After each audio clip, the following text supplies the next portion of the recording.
Okay.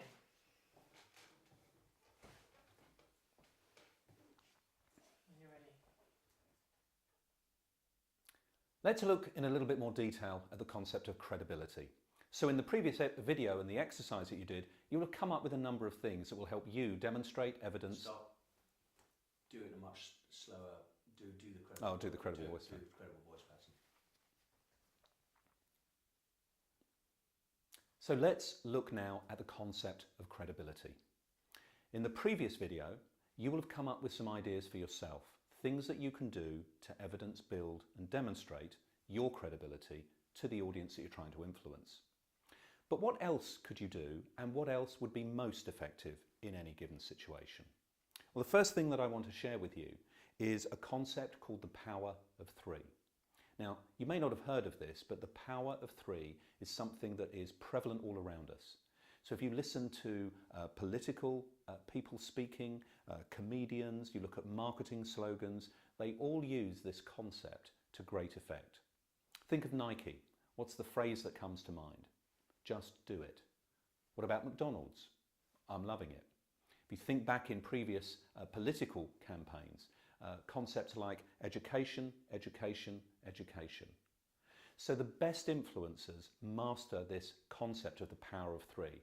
They create three key messages that inherently makes the message you're giving more influential and more memorable.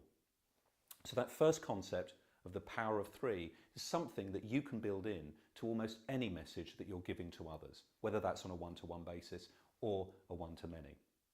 Another aspect of your credibility is how you credentialize yourself. Now, you might have come up with that in terms of how your introduction is made, what war stories that you can tell. But there is another aspect of credentializing that most people lose sight of. If it's possible, get somebody else to introduce you. Because if somebody else introduces you and gives your credentials, and you might want to help them know how you want those credentials to be given, then you become more credible in the eyes of the audience. So it's the difference between you saying how good you are and somebody saying that for you and introducing you. And of course, there will be certain situations where it's easier to do that than others. I'm thinking about presenting at a conference or at a meeting. So let's look a little bit more at some of the more unconscious ways in which you can communicate your credibility. Body language, as we know, accounts for quite a large part of the message that you convey. So what is the credible body language? What is it that you can do that communicates your credibility? Well, the first thing that we would suggest is that highly credible people often meet other people face on. So much like I am now, I'm looking straight to camera. So one of the things to think about is, how do I appear in front of the people I'm influencing? Be confident, stand face on, and you will be seen as more credible. Another aspect of that is how you use your hand gestures.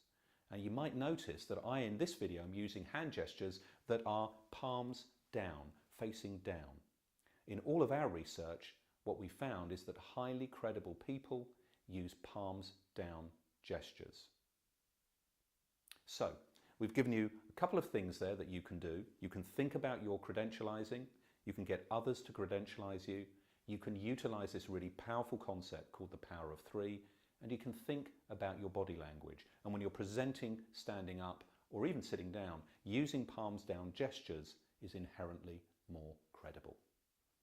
In the next video, Jeremy's going to talk about connection and how you can utilize some of those unconscious things that will evidence, build and demonstrate connection with the audience.